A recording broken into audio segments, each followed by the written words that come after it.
আপনি কি জানেন রাতে থালা বাসন অপরিষ্কার রেখে দিলে শুধু দুর্গন্ধ নয় বরং ইসলামের দৃষ্টিতে এটা অনেক বড় ক্ষতির কারণ হতে পারে। নবীজি সাল্লাল্লাহু আলাইহি সাল্লাম নিজে আমাদের এ বিষয়ে সতর্ক করে গিয়েছেন। আসুন জেনে নিই রাতে থালা অপরিষ্কার থাকলে কি হয় আর পরিষ্কার রাখলে কি উপকার হয়। আজকের এই ভিডিওতে এই সম্পর্কে আলোচনা করব। এই গুরুত্বপূর্ণ ভিডিওটি না টেনে মনোযোগ দিয়ে দেখুন। রাতে থালা বাসন অপরিষ্কার রাখলে কি হয় এ বিষয়ে বিশ্বনবী হযরত মুহাম্মদ সাল্লাল্লাহু আলাইহি সাল্লাম বলে গিয়েছেন, তোমরা পানির কলসি বেঁধে রাখো অথবা কিছু দিয়ে বন্ধ রাখো এর মুখটা, দরজা বন্ধ করো, প্রদীপ নিভিয়ে ফেলো এবং থালা বাসন ঢেকে রাখো। কারণ আপনি যখন কলসির মুখ বন্ধ করে রাখবেন, ঢেকে রাখবেন, থালা অপরিষ্কার থাকলে সেগুলো ঢেকে রাখবেন, এতে শয়তান কোনো ক্ষতিকর প্রভাব ফেলতে পারবে না। কারণ শয়তান ঢেকে রাখা কোনো পাত্র সে খুলে না। অর্থাৎ রাতে থালা বাসন অপরিষ্কার বা খোলা রাখলে সেখানে শয়তান, জীবাণু এমনকি ক্ষতিকর পোকামাকড় প্রবেশ করতে পারে।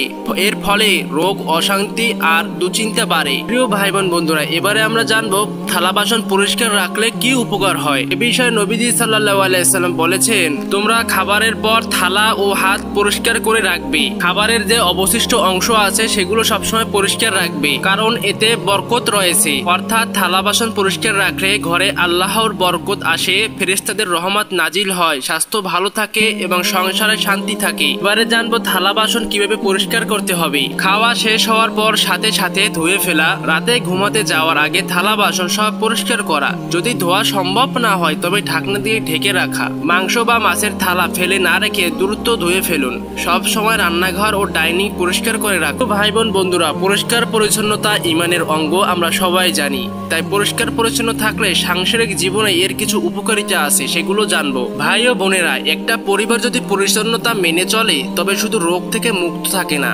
বরং ঘরে ভালোবাসা, বরকত আর মানসিক শান্তি নেমে আসে। এ বিষয়ে নবীজি সাল্লাল্লাহু আলাইহি সাল্লাম বলেছেন, পরিষ্কার পরিচ্ছন্নতা ইমানের অঙ্গ। অপরিষ্কার বাসন ঘরে অশান্তি আনে, আর পরিষ্কার বাসন ঘরকে করে তোলে জান্নাতের মতো শান্তিপূর্ণ। তাহলে আজ থেকে প্রতিজ্ঞা করি, রাতে কোনো থালা বাসন অপরিষ্কার ফেলে রাখবো না, কারণ এটা শুধু স্বাস্থ্য নয় বরং ইমানেরও অংশ। আল্লাহ তাআলা আমাদের সকলকে পরিষ্কার পরিচ্ছন্ন ও সুন্দর জীবনযাপনের তৌফিক দান করুন। প্রিয় ভাই বোন বন্ধুরা, ভিডিওটি ভালো লাগলে লাইক করে দিবেন, চ্যানেলটি সাবস্ক্রাইব করে দিবেন এ ধরনের নতুন নতুন ভিডিও পাওয়ার জন্য। আপনি কি জানেন রাতে থালা বাসন অপরিষ্কার রেখে দিলে শুধু দুর্গন্ধ নয় বরং ইসলামের দৃষ্টিতে এটা অনেক বড় ক্ষতির কারণ হতে পারে। নবীজি সাল্লাল্লাহু আলাইহি সাল্লাম নিজে আমাদের এ বিষয়ে সতর্ক করে গিয়েছেন। আসুন জেনে নিই রাতে থালা অপরিষ্কার থাকলে কি হয় আর পরিষ্কার রাখলে কি উপকার হয়। আজকের এই ভিডিওতে এই সম্পর্কে আলোচনা করব। এই গুরুত্বপূর্ণ ভিডিওটি না টেনে মনোযোগ দিয়ে দেখুন। রাতে থালা বাসন অপরিষ্কার রাখলে কি হয় এ বিষয়ে বিশ্বনবী হযরত মুহাম্মদ সাল্লাল্লাহু আলাইহি সাল্লাম বলে গিয়েছেন, তোমরা পানির কলসি বেঁধে রাখো অথবা কিছু দিয়ে বন্ধ রাখো এর মুখটা, দরজা বন্ধ করো, প্রদীপ নিভিয়ে ফেলো এবং থালা বাসন ঢেকে রাখো। কারণ আপনি যখন কলসির মুখ বন্ধ করে রাখবেন, ঢেকে রাখবেন, থালা অপরিষ্কার থাকলে সেগুলো ঢেকে রাখবেন, এতে শয়তান কোনো ক্ষতিকর প্রভাব ফেলতে পারবে না। কারণ শয়তান ঢেকে রাখা কোনো পাত্র সে খুলে না। অর্থাৎ রাতে থালা বাসন অপরিষ্কার বা খোলা রাখলে সেখানে শয়তান, জীবাণু এমনকি ক্ষতিকর পোকামাকড় প্রবেশ করতে পারে। এর ফলে রোগ, অশান্তি আর দুশ্চিন্তা বাড়ে। প্রিয় ভাই বোন বন্ধুরা, এবারে আমরা জানবো থালা বাসন পরিষ্কার রাখলে কি উপকার হয়। এ বিষয়ে নবীজি সাল্লাল্লাহু আলাইহি সাল্লাম বলেছেন, তোমরা খাবারের পর থালা ও হাত পরিষ্কার করে রাখবে। খাবারের যে অবশিষ্ট অংশ আছে সেগুলো সবসময় পরিষ্কার রাখবে, কারণ এতে বরকত রয়েছে। অর্থাৎ থালা বাসন পরিষ্কার রাখলে ঘরে আল্লাহর বরকত আসে, ফেরেশতাদের রহমত নাজিল হয়, স্বাস্থ্য ভালো থাকে এবং সংসারে শান্তি থাকে। এবারে জানবো থালা বাসন কিভাবে পরিষ্কার করতে হবে। খাওয়া শেষ হওয়ার পর সাথে সাথে ধুয়ে ফেলা। রাতে ঘুমাতে যাওয়ার আগে থালা বাসন সব পরিষ্কার করা। যদি ধোয়া সম্ভব না হয় তবে ঢাকনা দিয়ে ঢেকে রাখা। মাংস বা মাছের থালা ফেলে না রেখে দ্রুত ধুয়ে ফেলুন।